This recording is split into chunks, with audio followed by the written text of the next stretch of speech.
The HomeCopilot purchase contract gives you as the buyer 14 days to complete any inspections and investigations of the property that you have in escrow. And what's great about HomeCopilot is we help you by reminding you as that time period counts down. So your investigations and inspections is your opportunity to make sure this home is in good condition and meets your needs. So how do you decide what inspections or investigations to do? Well, where you're going to start first is the seller disclosures. So you need to re-review all the disclosures that the seller gave you on the property.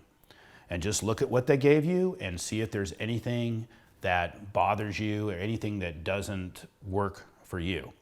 And so the main idea behind disclosures is the seller's supposed to tell you anything major that's wrong or could be a factor in your decision to buy the property.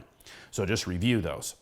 Now, the next thing that most buyers do is they hire a professional general home inspector.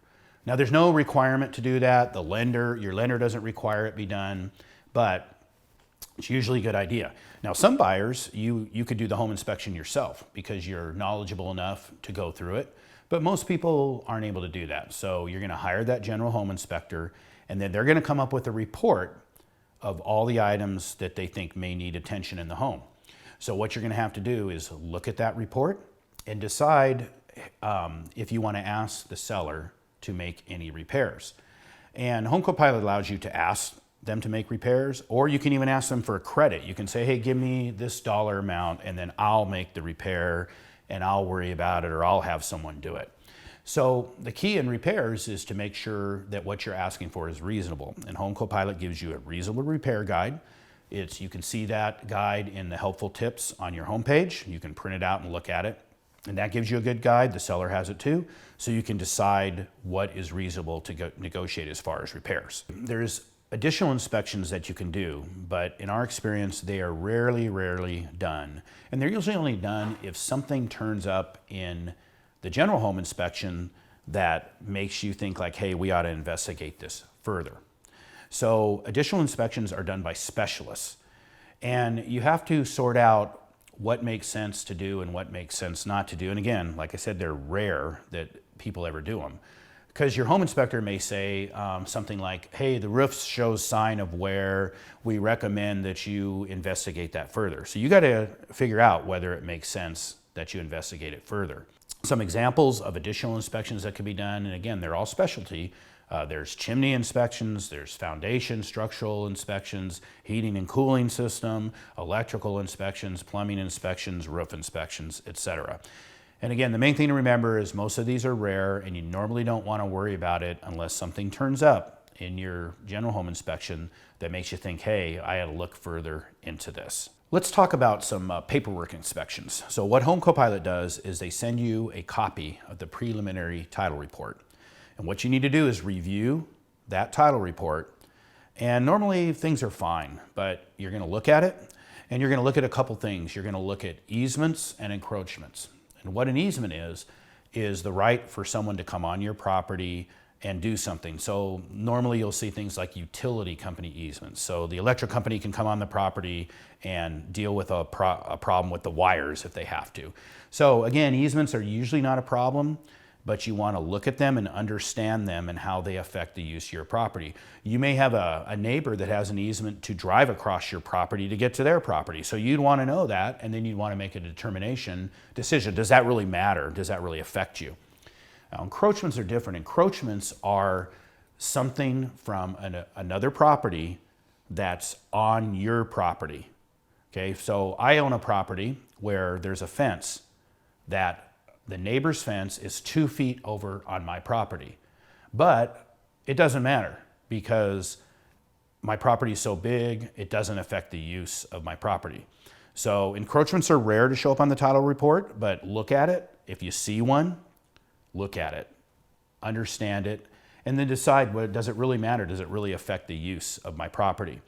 So if there's anything on that title report that you need further information, all you got to do is call the title report company or your escrow company and have them get a copy so you can read it. Another paperwork issue is reviewing zoning and permits. Now again, in our experience, we've rarely reviewed zoning and rarely reviewed permits, but here's what I would say. If you're buying a property that's just surrounded by other houses, and let me tell you that what zoning is the use of the property. So is it zoned for a house? Is it zoned for residential versus maybe it's zoned for commercial? So if you're buying a property that's surrounded by other houses, it's in an area that it's all residential, your zoning's probably fine. And your zoning can also be affected if you want to do something to the property, like add a swimming pool or add space, like add square footage to your property. If you're planning to do that, then you might want to check the zoning. If the property is located next to a commercial use, like maybe it's next to a store, then you might want to check the zoning, because maybe your property isn't zoned residential, it may be zoned commercial for a store. So you go and you try to add a swimming pool or you try to add square foot and they say, nope, you can't do it because your property is not zoned as a house. So again, in most neighborhoods, this won't matter because you're surrounded by houses. So the other thing is permits. So anything that's done, you know, when that house was originally built, the builder had to get a permit from the government. So anything, if there was an addition made to the property or they added a swimming pool, then that should have a permit. So typically, again, we don't normally check permits unless something shows up strange on the property. So if the property record that you have been given shows square footage of 1,000, okay, but the property is really 2,000 square feet, then they may have done an addition without getting a permit. And that can be a problem later if you go to do something to that house and the building inspector comes out and says, hey, this wasn't permitted. Then they're going to make you go get a permit, even though you didn't do it, even though it wasn't your fault. But again, if you have no plans to add anything to the house or do any permitted improvements, it's probably not a problem. So the only time we've checked permits is when the property is much larger in square footage than what the tax record shows. Then I would check it.